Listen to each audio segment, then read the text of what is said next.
Welcome to TG24 TV news. నేను మ్యాంగ శైలశ్రీ. హన్మకొండ జిల్లా ధర్మసాగర్ మండలంలోని ముప్పారం గ్రామంలోని పశు ఆరోగ్య ఉప కేంద్రం పశు సంపద అధికారి మాట్లాడుతూ ఉప కేంద్రం శిథిలావస్థలో ఉంది అని, అసాంఘిక కార్యక్రమాలకు నిలయంగా మారిందని, దీనికి కారణం ఉప కేంద్రానికి ప్రధానమైన గేట్ లేకపోవడమే అన్నారు.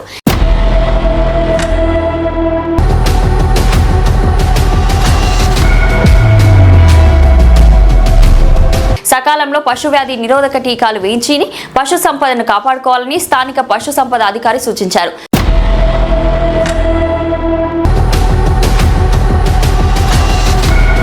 ఉప కేంద్రానికి సంబంధించిన పూర్వదాతలు 2 గ్రామాల రైతులు సహకరించి ఉప కేంద్రాన్ని రక్షించుకోవాలని మీడియాతో తెలిపారు. నా పేరు G Srinivas Reddy, veterinary live stock హాస్పిటల్లో పనిచేస్తున్నాను. ముప్పారం గ్రామం నాది.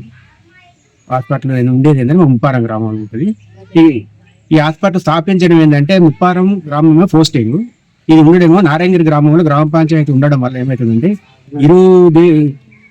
రెండు గ్రామాల మధ్యలో ఇది ఉండడం వల్ల ఏమవుతుందంటే దీనికి ఈ గ్రామ పంచాయతీ కానీ ఆ గ్రామ పంచాయతీ కానీ సరిగ్గా పట్టించుకోవడం లేదు. నేను ఎన్నిసార్లు వాళ్ళకి విన్నవించుకున్నా కూడా మా గ్రామ పంచాయతీలో పరిధిలో ఉంటే మేము చేయగలుగుతాం. నారాయణగిరి గ్రామ మనకు ఏంటంటే ఈ 2 గ్రామాల మధ్యలో మనకు ఉండడం వల్ల ఏమైతుందంటే ఈ సర్పంచులు అంటే మనకు ఉన్న కాలం ఇప్పుడు ప్రస్తుతానికి లేరు.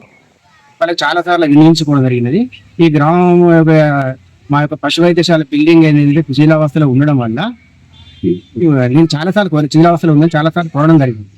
కానీ వాళ్ళు చేస్తామని చెప్పి కాలయాపన చేసిందే కానీ మాకు ఎలాంటి సహకారం అయితే అందించడం జరగలేదు. చాలాసార్లు విన్నవించుకున్నాను 2 గ్రామాల సర్పంచులకు.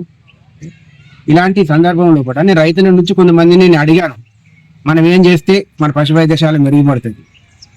ఎందుకంటే 2 గ్రామాల్లో ఉన్న పశు సంపదను కాపాడుకోవాలంటే స్థానికంగా ఉండే గ్రామీణ పశు వైద్యశాల అంటే దీన్ని ఏమంటారంటే పశు ఆరోగ్య ఉప కేంద్రం. మరి యాక్చువల్గా మార్చి నేమ్ చేంజ్ చేసిండు. ఇప్పుడు పశు ఆరోగ్య ఉప కేంద్రం అంటే సబ్ సెంటర్ ఎనిమల్ హెల్త్ దీని కింద ఉపయోగించడం జరిగింది. నేమ్ చేంజ్ చేయడం వల్ల జరిగింది. అంతకుముందేమో పశు ఆరోగ్య గ్రామీణ పశు వైద్యశాల అని ఉంది.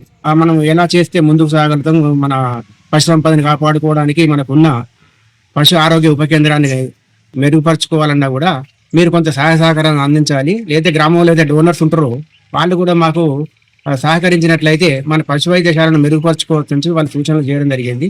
కొంతమంది రైతులైతే చేద్దాం సార్ అని చెప్పి నాకు మాట ఇవ్వడం జరిగింది. ఆ మాట ప్రకారంగా అయితే నేను ఈ మధ్యన రీసెంట్లీగా అయితే ఒక మనకు ముందు డోరు మెయిన్ డోర్ అయితే విరిగిపోవడం జరిగింది. ఆ డోర్ను కొంతమంది రైతులు కానీ అంటే యాదవ సంఘాల నుంచి ఉంటారు, కొంత నేను సొంతంగా పెట్టుకొని దాన్ని చేయించడం జరిగింది. అలాగే మనకు కాంపౌండ్ లేదు. కాంపౌండ్ లేకపోవడం వల్ల చుట్టూ గోడ పెరగడం వల్ల ఏమవుతుందంటే ఇక్కడ ఉన్న దగ్గరలో మద్యం షాప్ అందుబాటులో ఉండడం వల్ల ఇక్కడ వచ్చే కొంతమంది జనాలు ఆగతాయి కుర్ర వాళ్ళు కానీ ఏమన్నా కానీ ఇక్కడికి అసాంఘిక కార్యక్రమాలకు పాల్పడుతున్నారు. దీన్ని చిందరవందరంగా చేసి నాకు ఇక్కడ చాలా ఇబ్బందికరంగా ఉంటుంది. ఇది చేయడం వల్ల సీసలు పడగొట్టము ఇలాంటి చేయడం వల్ల ఈ మాకు వచ్చే పశువులు పడేయడానికి అవి పుచ్చుకోబోతుంది. గుంటూరులో ఫ్లాట్ కొనుక్కోవాలనుకుంటున్నారా? అయితే ఒక పని చేయండి, MR కన్స్ట్రక్షన్స్ వాళ్ళు గుంటూరుకు 3 వైపులా అపార్ట్మెంట్స్ కన్స్ట్రక్ట్ చేస్తున్నారు. మీరు ఒకసారి వెళ్ళి మోడల్ అపార్ట్మెంట్ చూడండి, సూపర్ గా ఉంది. MR కన్స్ట్రక్షన్స్ మీ ఇంటిని అందంగా నిర్మిస్తాం. బ్రహ్మానందం చెప్తున్నాడని కాదు, మోడల్ ఫ్లాట్ చూడండి, సూపర్ గా ఉంది. నచ్చితేనే కొనండి.